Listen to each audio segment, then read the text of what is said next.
اعوذ باللہ من الشیطان الرجیم بسم اللہ الرحمن الرحیم الحمدللہ رب العالمین الصلاۃ والسلام علی اشرف الانبیاء والمرسلین وعلی آلہ الطیبین الطاہرین المعصومین اللہم صلی علی محمد وعلی محمد۔ آپ حضرات کی خدمت میں حاضر ہوا ہوں۔ ایک بہت ہی حساس موضوع ہے اور جس پر میری اس سے پہلے آڈیو بھی آ چکی ہے، لیکن میرے انتہائی عزیز بہت ہی محترم بھائی اور دوست کے حکم پر میں ویڈیو کے ساتھ آپ کے پاس حاضر ہوا ہوں۔ میرا وہی سبجیکٹ ہے جس پر میری آڈیو آئی تھی کہ ایک صاحب لاہور میں رہتے ہیں، جواد نقوی ان کا نام ہے، جواد نقوی کے نام سے پہچانے جاتے ہیں، انتہائی عجیب و غریب شخصیت کے مالک ہیں۔ ان کی گاہے بگاہے کوئی نہ کوئی آڈیو ویڈیو آتی رہتی ہے اور جیسی کوئی ویڈیو ان کی آتی ہے تو ایک نیا تفرقہ اور نیا فساد اور نیا ایک دنگا اور ایک عجیب ہنگامے کی کیفیت جو ہے وہ اس میں شروع ہو جاتی ہے۔ تو میری سمجھ میں نہیں آتا یا تو یہ صاحب ذہنی مریض ہیں یا پھر کسی خاص ایجنڈے کے اوپر کام کر رہے ہیں جس کا مقصد یہ ہے کہ شیعان حیدر کرار کے درمیان تفرقہ ڈالا جائے۔ کسی بھی سبجیکٹ کو جب آپ چھیڑتے ہیں،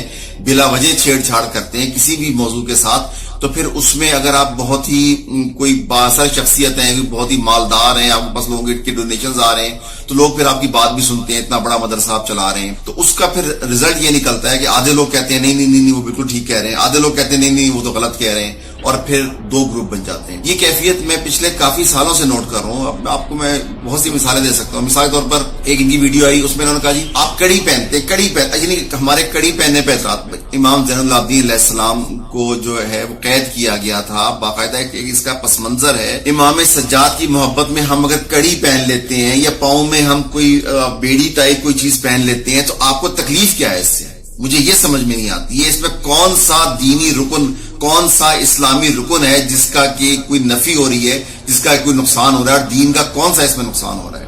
مجھے یہ سمجھ میں نہیں آتی۔ اسی طرح سے انہوں نے جناب وہ نوروز کے اوپر شروع ہو گیا کہ جی آپ نوروز بناتے ہیں، نوروز تو کچھ بھی نہیں ہے۔ ان کی باقاعدہ ویڈیو آپ یوٹیوب پہ جا کر میری ساری باتوں کی تصدیق کر لیجئے گا، ایک ایک چیز کو لکھیں، جیسے آپ لکھیں نوروز بائی جواد نقوی یا کڑی بائی جواد نقوی یا امیر مختار بائی جواد نقوی لکھیں تو آپ کو ساری بات آ جائے گی اور آپ اس کو خود جج کر سکتے ہیں۔ اب جیسے کہ نوروز کے متعلق انہوں نے فرمایا کہ نوروز کی کوئی حیثیت نہیں ہے، اور نوروز جو ہے وہ ایرانیوں کا ایک سال تھا جو کہ دین اسلام سے پہلے بھی، اسلام کے ظہور سے پہلے بھی ایرانی اس سال کو مناتے تھے۔ وہ سال کا وہ فردین کا جو ہے وہ پہلا دن تھا، اور اس کی دینی حیثیت کوئی نہیں۔ بھائی دینی حیثیت کوئی ہے یا نہیں ہے، اس کی باقاعدہ ایک تاریخ ہے جس کے لیے میں آپ کو جو ہے تھوڑی سی اس کی تصدیق کرنا چاہوں گا۔ میرے ہاتھ میں یہ کوئی معمولی کتاب نہیں ہے، تحفۃ العلوم ہے میرے پاس، اور یہ بمطابق فتویٰ ہے آیت اللہ آقائے سید محسن الحکیم طباطبائی، آقائے السید روح اللہ الموسوی الخمینی، السید ابو القاسم الخوئی، السید محمد رضا گلپائگانی، کوئی معمولی شخصیات کے میں نام نہیں لے رہا ہوں۔ اور اس کی تصدیق کی ہے عالی جناب سید العلماء علامہ سید علی نقی النقوی المعروف نقن صاحب نے اس کی تصدیق کی ہے۔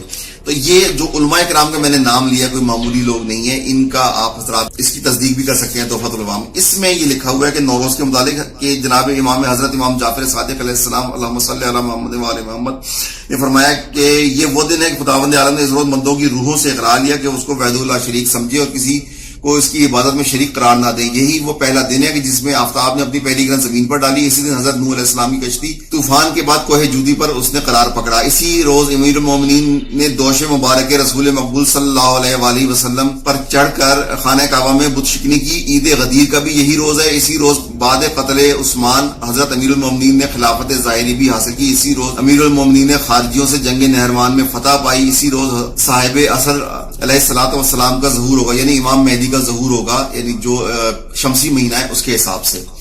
تو یہ جو میں نے آپ کو تحفۃ العوام میں نے بتایا ہے، یعنی یہ جن علماء کے نام لیے اور نقن صاحب نے اس کی تصدیق کی ہے، اس میں یہ بات درج ہے۔ تو بلا وجہ ایک بات کو جو ہے ایشو بنانا اور یہ کہنا کہ صاحب اس کی کوئی حیثیت نہیں ہے۔ اس کے علاوہ حضرت امیر مختار کے اوپر اس نے کافی ہرزہ سرائی کی۔ اس نے کہا کہ امیر مختار نے جو ہے وہ حضرت امام زین العابدین علیہ السلام کو خط لکھا اور کہا کہ آپ میری حمایت کریں۔ یہ نہیں کہا کہ آپ میرے امام ہیں میں آپ کی بیعت کرتا ہوں، بلکہ یہ کہا کہ آپ میری حمایت کریں۔ جب امام زین العابدین علیہ السلام نے حضرت امیر مختار کی حمایت نہیں کی تو آپ جو ہے وہ حضرت محمد حنفیہ کے پاس چلے گئے، حضرت محمد حنفیہ نے آپ کی حمایت کر دی۔ تو اس لیے امیر مختار جو ہے وہ یہ کافی عرصے تک یہ کہتے رہے کہ حضرت امام زین العابدین علیہ السلام نعوذ باللہ امام نہیں ہے، اور پھر بہت سے الزامات لگائے کوفیوں کے ساتھ مل کر، بہت سے الزامات لگائے کہ حضرت امام زین العابدین علیہ السلام ڈر گئے ہیں نعوذ باللہ، اور وہ کسی بات میں دخل نہیں دے رہے ہیں، کسی اس میں شامل نہیں ہو رہے ہیں۔ تو اس طرح کی باتیں اس نے امیر مختار کے متعلق کی۔ مجھے ایک بات سمجھ میں نہیں آتی ہے کہ آپ غم حسین پر ایک آنسو بہائیں، آپ غم حسین پر ماتم کریں، روئیں، رونے والی شکل بنائیں تو آپ پہ جنت واجب ہو جاتی ہے۔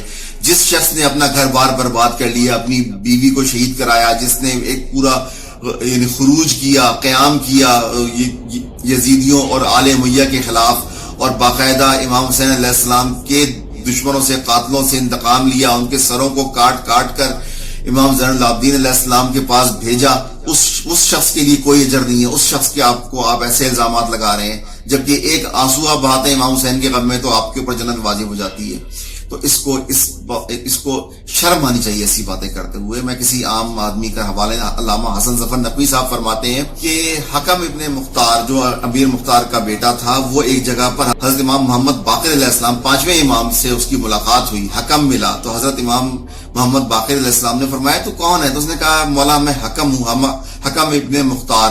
حکم اس وقت بوڑھا ہو چکا تھا، تو حکم جب ملا اور تو حضرت محمد باقر علیہ السلام نے اس کو بہت پیار کیا تو وہ رونے لگا۔ تو آپ نے فرمایا روتا کیوں ہے؟ اس نے فرمایا، تو اس نے عرض کی مولا لوگ میرے باپ کو بہت برا بھلا کہتے ہیں۔ اس زمانے میں بھی امیر مختار کو لوگ برا بھلا کہتے تھے، کیوں؟ جب امیر مختار اتنے لوگوں کو قتل کرے گا کوفہ میں تو لوگ کیا تعریف کریں گے؟ جب امیر المومنین علیہ السلام نے عربوں میں اتنے لوگوں جنگیں کر کے اتنے لوگوں کو مارا تو اب تک لوگوں کا بغض ختم نہیں ہوا امیر المومنین مولا علی علیہ السلام سے، تو کیا امیر مختار کا بغض کیسے ختم ہو سکتا تھا ان آل امیہ اور آل زبیر؟ کیونکہ آل زبیر سے بھی امیر مختار نے جنگ کی اور آل امیہ سے بھی جنگ کی، تو ان دونوں نے پروپیگنڈا کرنا تھا، کیونکہ اس کے بعد ان کی حکومتیں قائم رہی کافی عرصے تک، انہوں نے پروپیگنڈا کیا۔ تو حضرت محمد باقر علیہ السلام نے حکم سے کہا کہ حکم تیرے باپ کے متعلق جو لوگ کہتے ہیں جھوٹ کہتے ہیں، حکم سن، پوری ذمہ داری کے ساتھ کہہ رہا ہوں۔ انہوں نے فرمایا، امام محمد باقر علیہ السلام نے کہا حکم سن، تیرا باپ وہ ہے جس کے بھیجے ہوئے ہدیے سے میرے باپ نے یعنی حضرت امام زین العابدین علیہ السلام نے میری ماں کا مہر ادا کیا، اور امام معصوم اگر اپنی زوجہ کا مہر کسی رقم سے ادا کرے گا وہ 100% وہ جو رقم ہے وہ پاک و پاکیزہ ہوگی، اس میں کوئی شک نہیں ہے۔ اس کے بعد آپ نے فرمایا حکم سن، تیرے باپ نے جب میرے جد کے قاتلان کے سر ہمارے پاس بھیجے تھے تو میرے والد نے امام زین العابدین علیہ السلام نے اس وقت مسکرائے تھے، ان کے چہرے پر مسکراہٹ آئی تھی، اور بہت عرصے کے بعد ہمارے گھر میں، ہمارے سادات کے گھر میں سے 5 سال کے بعد دھواں نکلتے ہوئے کسی نے دیکھا تھا، چولہا جلا تھا 5 سال کے بعد، ہماری عورتوں نے 5 سال کے بعد سروں میں تیل ڈالا تھا اور ہم نے سوگ بڑھایا تھا، اور ہمارے یہاں شادیاں شروع ہوئی تھیں اس وقت کہ جب تیرے باپ نے قاتلان امام حسین علیہ السلام کے سر بھیجے تھے میرے والد امام زین العابدین علیہ السلام کو۔ اتنا بڑا احسان جس شخص نے شیعوں پر کیا ہو اس کے متعلق یہ حضرت سرائی کرنا، اس شخص کو شرم آنی چاہیے۔ عید شجاع جو ہم مناتے ہیں یہ ہم اسی خوشی میں مناتے ہیں جو جب امیر مختار نے سر بھیجے تھے، امام زین العابدین علیہ السلام مسکرائے تھے، اسی دن کو ہم 9 ربیع الاول کو ہم عید شجاع مناتے ہیں۔ تو اس کو اس بات پر شرم آنی چاہیے۔ اور اس کے بعد جو اس نے ظاہر ہے کہ پھر اس کے بعد اس کے اور بھی بہت سی ویڈیوز ہیں، جیسے کہ اس نے ایک اپنی ویڈیو میں کہا کہ آپ جی امیر معاویہ کا مطالعہ کریں، امیر معاویہ کو کورس میں پڑھایا جاتا ہے، وہ تو بہت ہی یہ ہوتا ہے، وہ ہوتا ہے امیر معاویہ کی سیاست پڑھانی چاہیے، بجائے اس کے کہ اپنے نوجوانوں کو کہ وہ قرآن پڑھیں، اس کا ترجمہ پڑھیں، صحیفہ کاملہ پڑھیں، نہج البلاغہ پڑھیں، اصول کافی پڑھیں، اور دوسری اس طرح کی ہماری جو جتنی بھی کتابیں ہیں ان کا مطالعہ کریں، تاریخ اسلام پڑھیں، سیرت امیر المومنین پڑھیں۔ ان کو آپ ان کو جو ہے وہ ہدایت دے رہے ہیں کہ وہ امیر معاویہ کو جا کے پڑھیں۔ ہمارے پاس اتنا ٹائم تو ہے نہیں کہ اپنی کتابیں پڑھیں، ہم جا کے وہ پڑھیں۔ یہ احمقانہ طریقے سے اس نے یہ اپنی جو ہے وہ یہ تمام بکواسیات کی ہیں۔ اور اس کے بعد پھر ابھی حالیہ طور پر اس نے یہ کہا کہ جیسا کہ آپ کے علم میں ہے کہ ہمارے یہاں تراویح ہوتی ہیں، اور تراویح میں جیسے کہ جو حفاظ کرام ہوتے ہیں جو تراویح پڑھاتے ہیں، تو اگر ان کو پیسے دے دیے جائیں تو ان کو پیسے مل جائیں گے، تو وہ تراویح پھر پڑھنے کے لیے لوگ احتجاج نہیں کریں گے۔ اسی طرح سے جو مجالس ہیں، جب مجالس کے کسی ذاکر کو پیسے دے دیے جائیں تو اس کو پیسے مل جائیں گے، تو اس کا کام پورا ہو جائے گا، تو اس لیے مجالس کی بھی ضرورت باقی نہیں رہتی، اور مجالس جو ہے وہ بھی اس کے بعد جو ہے مجالس بھی آپ جو ہے بند کر دیں تو کوئی بھی احتجاج نہیں کرے گا۔ گویا 1400 سال سے مجالس کی عزاداری اس لیے ہو رہی ہے کہ ذاکرین کی جیب بھری جائے، ذاکرین کا جو ہے وہ گھر بعد مطلب چولہا جلتا رہے اور ان کا روزگار قائم رہے۔